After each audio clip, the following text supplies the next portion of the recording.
Bw'otuuka ku mwalo gw'e Bukungu ky'osooka okukubako amaaso ng'emaato agasimbye mu kiddo. Embeera bw'etyo bw'eri ne ku myalo emirala 7. Ekiddo kino kye kitabudde emirimu gy'abavubi abagamba nti kibalemesezza okukola. Nga bwe mulaba ku mwalo bakagulani yonna yonna eyo kye bayita kyankoole. Kitumazeeko obutimba n'obusamba butumazeeko obutimba.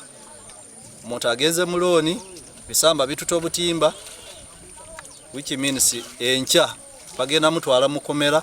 Kezironi Chekete nga muvubi ku mwalo guno atubulidde nti ekiddo kyaleeta ne goonya kyokka wadde beekubira enduulu eri bekikwatako ne gye buli eno tebayambibwanga.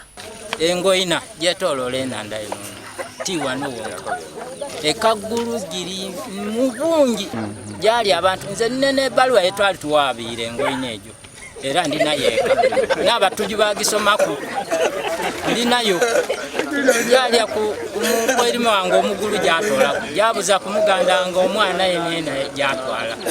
Ng'oggyeko ekiddo abavubi bano balina ebirala ebibaluma. Abavubi naffe twetaaga compensation ku maato gaffe agakati agamenyebwa.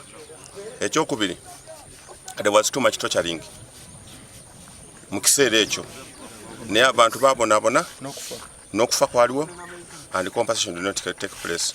Nayenda okuzaala akola atya? Twafuna access ebitakuwale akagodo kali awo titukasobola ku access nga dino nguudo.